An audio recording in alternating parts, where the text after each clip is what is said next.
Tigers in India are multiplying like bunnies at the moment, with a staggering 24% increase in their population in the last 4 years.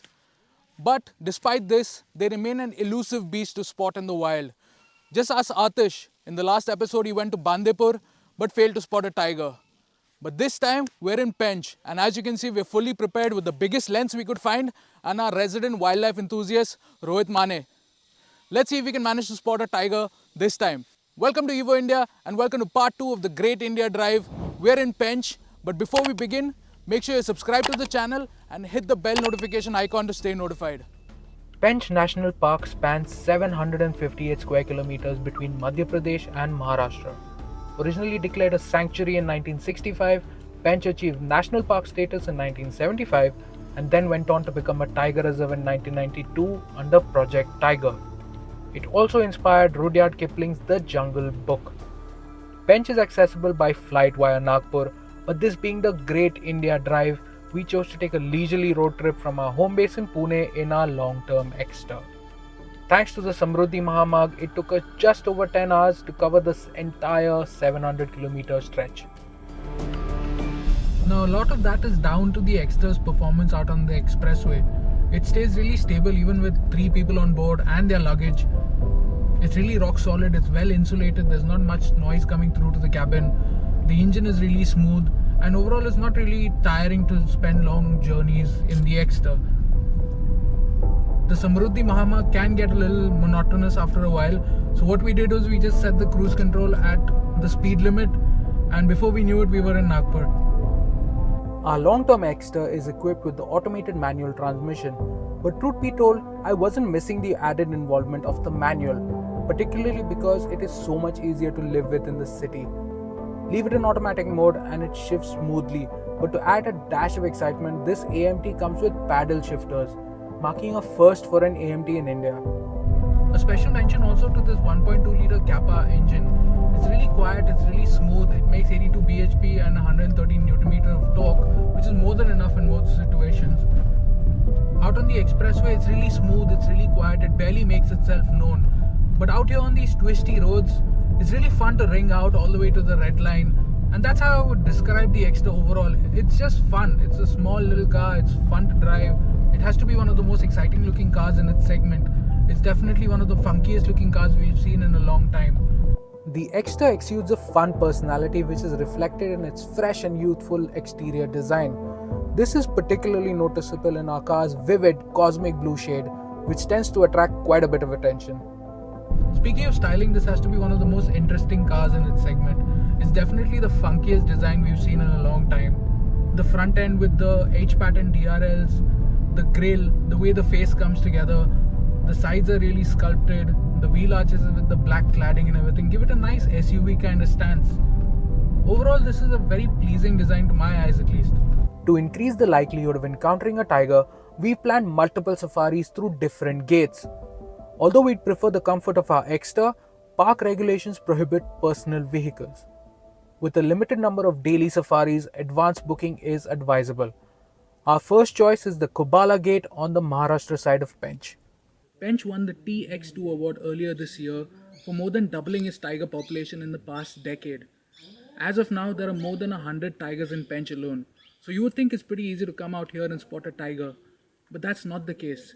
Tigers are nocturnal, so they're not going to be out and about when you're out here on safari. At the same time, although we are past the monsoons, the foliage is really thick, the grass is really tall. So even if there is a tiger hidden within, it's hard to spot them. But nevertheless, we're going to make sure we cover each and every part of this particular sector to make sure we don't miss any spots. To spot a tiger, you need to be at the right place at the right time. The guides know all the right places, but timing relies mostly on luck. After several hours without any sightings, our guide heard a call from a sambar deer, signifying the presence of a tiger. We rushed towards the direction of the call and spotted a family of wild sambar. Well, we think we're really close to a tiger, but we haven't been able to spot it just yet.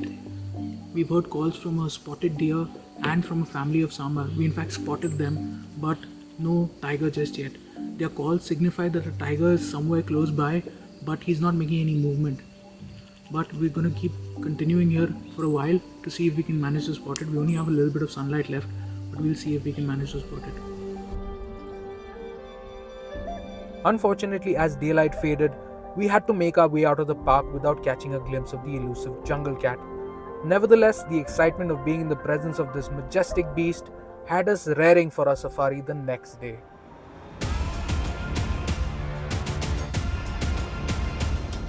For our second day in Pench, we've chosen the Kolitmara gate, and I'm glad that we did because at first it brought us through some really nice winding roads through the forest. The Exter did really well there. The steering is light, but it's nice and direct. It's quite precise, easy to place the car. And now it has brought us on some proper level 1 trails to test out the Exter's off-road ability. They're quite bumpy in places, but the Exter seems to soak all the bumps really well. The low speed ride quality is really good. Not many of the bumps seem to make it through to the cabin. The ground clearance is never an issue. It's not scraping anywhere, it's not rubbing anywhere. And all the black cladding and the front skid plate and the back skid plate, those are not there just for show. They're actually helping protect the body when we need to move off the track a little bit to let another vehicle pass. It's protecting the body from scratches and from small dents which we would normally pick up because of all these shrubs here. Overall, the Exter is really quite capable on these level 1 trails. It's not struggling for traction anywhere, especially in the dry. It seems to just sail through all the bad stuff and all these bumps and all here. The Kolitmara section of Pench is a dense and vibrant forest with winding trails and stunning views of the Pench River. The landscape is teeming with wildlife, and we spotted several deer, sambar and peacocks. Spotting tigers, however, proves challenging due to the undulating terrain, yet the success of Project Tiger has significantly boosted the chances. Celebrating its 50th anniversary this year, Project Tiger has diligently focused on habitat preservation, implemented strict anti-poaching measures, and engaged local communities, resulting in a remarkable increase in the tiger population from 1200 to around 5000. Well, unfortunately, we didn't manage to spot a tiger. We saw fresh paw prints, even claw marks on a tree, but no tiger. Nevertheless, I would say this journey turned out pretty well.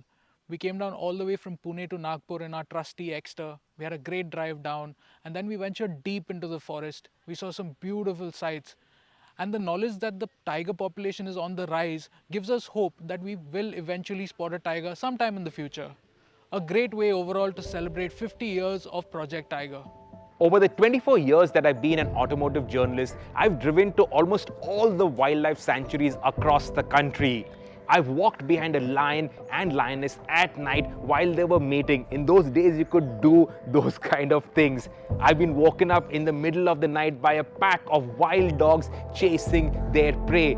Once, I even had a leopard stalk our very own 4x4. I've done a lot of things, but the one thing that I haven't done, the one animal that I haven't spotted in the wild has been the tiger. That has been elusive, and honestly, I'm actually happy that Lenny and Aatish have been unsuccessful in spotting the tiger, because that gives me the opportunity to jump into the Exter. No 500mm lens and all of that. I'm just going to take my iPhone. I'm going to go out on my own. So I'm not going to take the Exter and retrace Lenny's route from Pune to Nagpur on the Samruddhi Mahamarg, go past Pench and go all the way to Kanha. Kanha is in Chhattisgarh. Over there, we're going to catch up with naturalist Shikhar Mohan, who's going to take us into the forest. And those are evergreen sal forests, and I'm told they look like something out of a fairy tale. And hopefully over there, we spot a tiger. Kanha is home to the Barasingha, and that's the first spot that we make, the deer grazing by the banks of a small lake. Shikhar points out the birds, sambar, herds of spotted deer, and then he hears warning calls. We head towards it, and there she is, a tigress with her 2 cubs. Shikhar tells us that the tigress, named DJ, is the reigning queen of Kanha. I didn't have a 500mm lens with me, but thankfully my iPhone does a really good job of bagging pictures and videos. The next day we return and spot DJ on a hunt, stalking her prey. My second tiger spotting in 2 days. Mission successful. You can't help but marvel at the conservation efforts of Project Tiger that have ensured the majestic tiger has not only survived, but thrived. Let's tip our hats to this remarkable achievement on the 50th anniversary of Project Tiger.